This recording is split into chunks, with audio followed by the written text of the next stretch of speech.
Hi, my name is Tara McGee, and today I'm going to be talking about punishment for my topic. I have my husband Nathan McGee, who is going to be learning today from me, and he is currently filming me right now. So today I'm going to start with defining of punishment. An event that follows decreases a behavior it follows. So there are two types of punishment. There's positive and negative. So, according to behavior, B.F. Skinner, psychologist who first described operant conditioning, identified two different kinds of adverse stimuli that used to be used as punishment, which is again positive and negative. So, the introduction, I'm going to talk to you about a few key points of this presentation.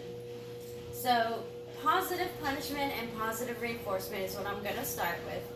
Then I'm going to go into negative punishment and negative reinforcement. I'm also going to go into positive punishment versus negative reinforcement. I'm also going to give 5 examples of positive punishment, 4 examples of negative reinforcement, and 5 examples of negative punishment. So let's start with positive punishment and positive reinforcement.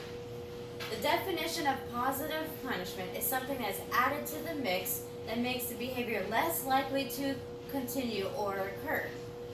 For an example, an unpleasant consequence is introduced to the subject to discourage behavior. So an example of this would be like a child throws a tantrum on the floor. Something added to the mix would be the spanking. To decrease the behavior would be the tantrum. So that is an example of positive punishment.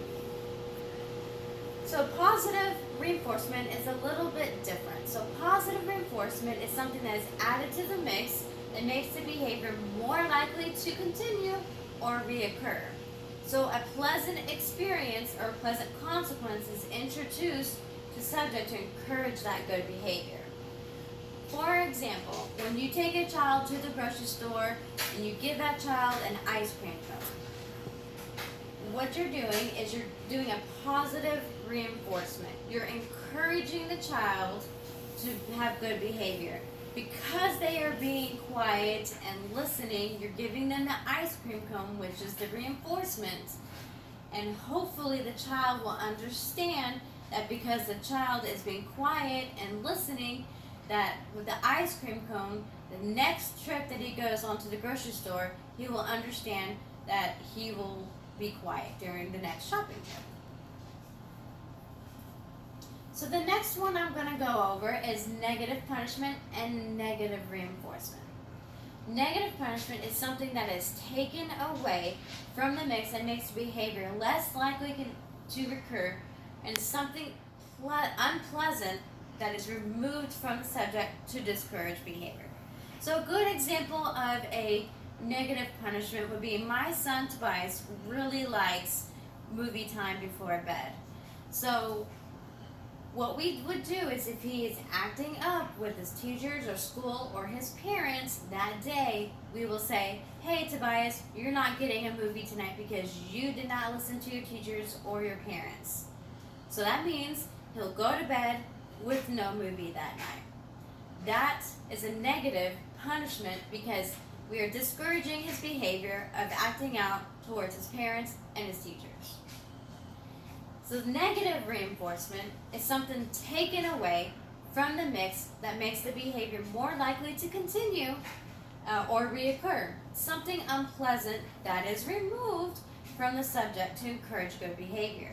So a good example of this negative reinforcement is setting a set of rules like your curfew is 9 p.m. for the child for right now. Let's say the child has been going out two or three nights out of the week, and they've been home every single night by 9 p.m. Since that child has been coming home every night by 9 p.m., the parent can now take that restriction away of a curfew of being at 9 p.m., and that is an example of negative reinforcement. So positive punishment versus negative reinforcement. So there's a huge difference between the two. Positive punishment is an attempt to influence behavior by adding something unpleasant. Like I mentioned before, something unpleasant would be adding the spanking to discourage the bad behavior, which would be the tantrum. For negative reinforcement, it's an attempt to influence behavior by taking away something unpleasant. So, negative reinforcement, as I mentioned earlier, the parent will take away that restriction of 9 p.m. for the child because they have been listening and they've been coming home every night by 9 p.m. Then the parent can take away that restriction of being home by 9 p.m. So positive punishment looks to remove or decrease bad behavior, while negative reinforcement seeks to encourage good behavior. So here are some examples of positive punishment. That would be yelling at the child for bad behavior. That would be forcing to do an unpleasant task that they don't want to do, such as mopping or sweeping. Adding chores and responsibilities when they fail to follow the rules, making them take out the trash, making them do extra dishes because they didn't follow the rules that day. And then assigning students extra homework because they failed to turn in their assignment. Adding extra sensitivity training to employees who offend or harass others at work. So when that happens to an adult and they do that to someone else, their punishment would be adding extra sensitivity training to the employees that had done those actions. So I'm going to give more examples of negative reinforcement. So this one would be removing strict parental controls on the internet or TV when the child proves that they can handle more mature content. That's an example.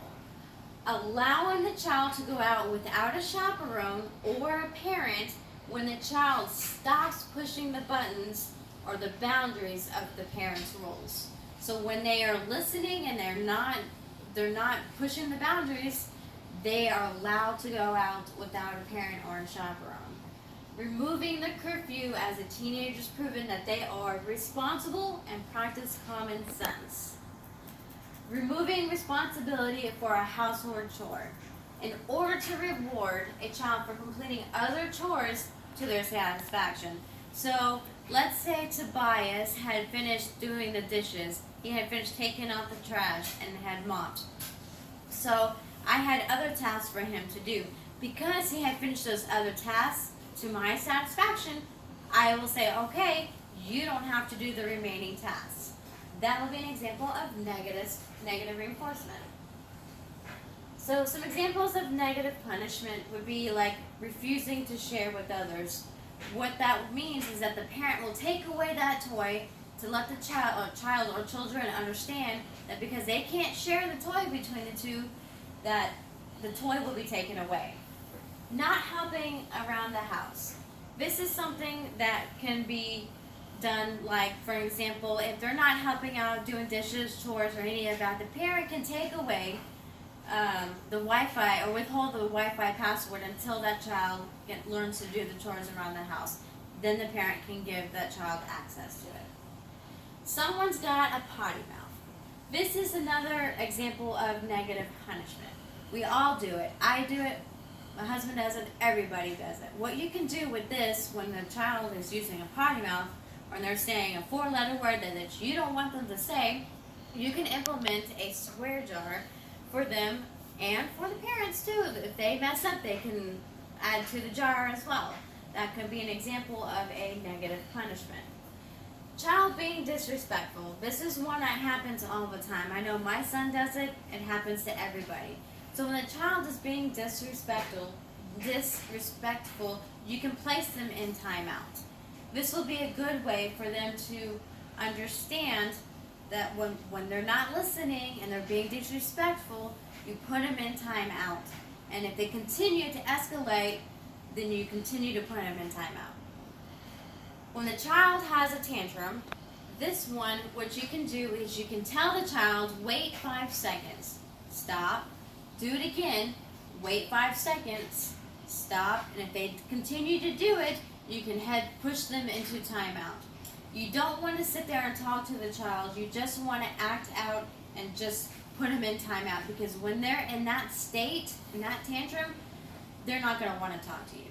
So put them straight into timeout, and hopefully the child will understand. And these are my references, and that is my presentation for today. Thank you.